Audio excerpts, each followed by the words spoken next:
On April Fool's Day, 2022, I posted the following across social media. I said, Doctor Strange is the most evil character in all of fiction.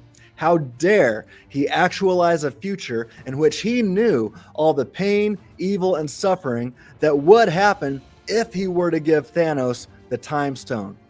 I hate him. This sarcastic post was directed at my atheist friends who appeal to the problem of evil as justification for their belief that God does not exist. In 42 words, those who have watched Avengers Infinity War and Avengers Endgame can see that if they consider Doctor Strange, who actualized and predestined a world filled with vast amounts of pain, evil, and suffering, to be a hero, a person with limited knowledge, then they have no reason to think that a perfectly intelligent and omniscient God who allows pain, evil, and suffering should be seen as anything other than a hero as well, one who ought to be praised. Although this post was directed toward non-Christians, a popular online Calvinist responded with the following comment on my social media thread. He said, "Conditional ability and determinism, FTW, for the win." I love this example because it demonstrates compatibilism so perfectly. The outcome was causally brought about by prior causes. Beautiful. Well, ironically, just a few days later, this same Calvinist popularizer scolded me on Twitter for portraying his view as causal determinism. He seemed to want to keep his determinism but drop causation, yet he uses the words causally here to describe his view. Weird, I can't keep up with him. I digress. Since my comment was aimed at those who do not believe in God, I kind of felt embarrassed when I read this Calvinist's comment. This is because it's ultimately unhelpful for at least 3 reasons. First, it's a horrible misunderstanding of the Avengers. Second, it's an even worse misunderstanding of the real world. And third, it hinders evangelism, which is what I was trying to do. Gee whiz. Okay, let's talk about the Avengers. Appealing to a conditional ability and determination by prior causes simply means that each of the characters in Avengers Endgame had the ability to be determined to do otherwise by something or someone else. Big deal. This is unimpressive, as a voodoo doll also has the ability to be determined to do different things by an evil witch doctor. These characters in the Avengers movies have the ability to be determined to do otherwise if something else would have determined them differently. Namely, Thanos, Tony Stark, Captain America, Natasha Romanoff, and Thor could have done otherwise if Doctor Strange had done otherwise and actualized a different possible future or world, or if the Russo brothers would have written a different script, then they could have done otherwise. Again, big deal. Who cares? Who cares if a person is the kind of thing that can be determined by something or someone else to do one thing or to do a different kind of thing? This provides no comfort, hope, or anything else for those who exist in the world that Doctor Strange actualized into existence. Moreover, it does not seem as if Strange is determining all things at the end of Infinity War and all through Endgame. Although the outcome was brought about by Doctor Strange causing a possible state of affairs to become actual, and he did this by giving Thanos the Time Stone, which was unthinkable, right? But he knew better. He knew what would happen, right? Now, it does not follow from this that this state of affairs is exhaustively determined via antecedent conditions, and what my Calvinist friend here said was caused to occur. Now, in Avengers Infinity War, Strange told Stark that his choice to give the Time Stone to Thanos was the only way. Well, if Strange was causally determining all things, then there would not only be one way. Strange would have the power to determine any and all things exactly as he'd like. Surely he did not want to create a world in which Stark and Romanoff are killed. Ooh, sorry. Spoiler alert. Too late now. All right. Or where Thor becomes severely depressed and physically unhealthy and gains a lot of weight. And where Peter Quill takes 2 vicious and gratuitous knee strikes below the belt by Gamora, the woman he loves.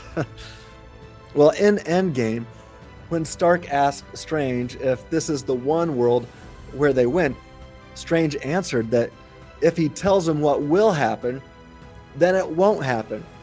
Well, why not?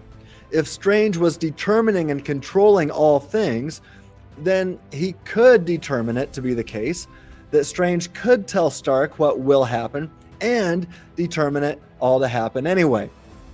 Look, it makes much more sense to watch the Avengers through the lens of libertarian freedom, especially since causal determinism is shown to be evil in Captain America: Civil War. For this Calvinist commentator to claim victory for exhaustive divine determination, Ed, is ridiculous, and atheists know it. I'm attempting to reason and walk in wisdom toward outsiders, as Paul says in Colossians 4:5. Now, the problem is worse for Ed when leaving fictional Avengers and considering reality. When a Christian falls into temptation and sins, let's suppose he robs the bank or something much worse, he could not have actually done otherwise in the real world God created and taken the way of escape God promises to provide in 1 Corinthians 10:13, at least as 1 Corinthians 10:13 seems to make clear. No, the only way the man could have not robbed the bank is ultimately if God would have determined him to do something else. Conditionalism, right? On the condition that something would have been different, right? On the condition that God would have determined something different. This is ultimately what we mean by conditionalism. Big deal. Indeed, the stark difference between Molinism and exhaustive divine determination, what many Calvinists affirm, is that although both affirm predestination of all things, if Molinism is true, nothing that actually exists prevented the regenerate Christian bank robber from doing otherwise. But if Calvinism is true, God himself prevented the regenerate Christian bank robber from doing otherwise by determining him to do exactly what he did and exactly how he did it. As I also shared on social media, the Molinist God has the end game of perfection with libertarian free creatures in mind. The God of Ed Calvinism could have determined perfection from the beginning, unless, as I think it is, perfection is incompatible with determinism. He does not have to determine child rape or beheadings for his glory. Well, unlike the Calvinist commentator who described this as beautiful, if God determining a regenerate Christian to rob the bank or fill in the blank with far worse evils strikes you as sick, wrong, and just plain absurd, as it does me, then you ought to reject this Calvinistic view that advances a low view of our Creator, a low view of God, as A.W. Tozer would say. Well, why would anyone offer this kind of response to outsiders when interacting with the problem of evil? The advancement of this absurd view only makes it harder to do evangelism and reach the lost. But hey, the Calvinist often assumes that the damned are determined to be doomed from the womb. As Calvin said, so who cares? You can't mess anything up. Well, bottom line, Ed Calvinism combined with the problem of evil provides justification for the atheist's non-belief. Christians ought to do better and lovingly take the atheist's justification away from them, leaving them no good reason to be an atheist. Simultaneously, we need to show atheists that God loves all humans and desires each and every one of us, who are all created in his likeness, to know the truth and enter into a true love relationship with God, paradise for eternity. 1 Timothy 2:4. Only the Molinist can consistently make such claims. Indeed, as I've written elsewhere, for all we know, the actual world is the best feasible, freedom-permitting world, even with its moral, natural, and gratuitous evils, as well as its degrees of divine hiddenness. For example, it's possible that the actual world is the one feasible, freedom-permitting circumstance where evil is ultimately defeated and all who are not trans-world damned are saved.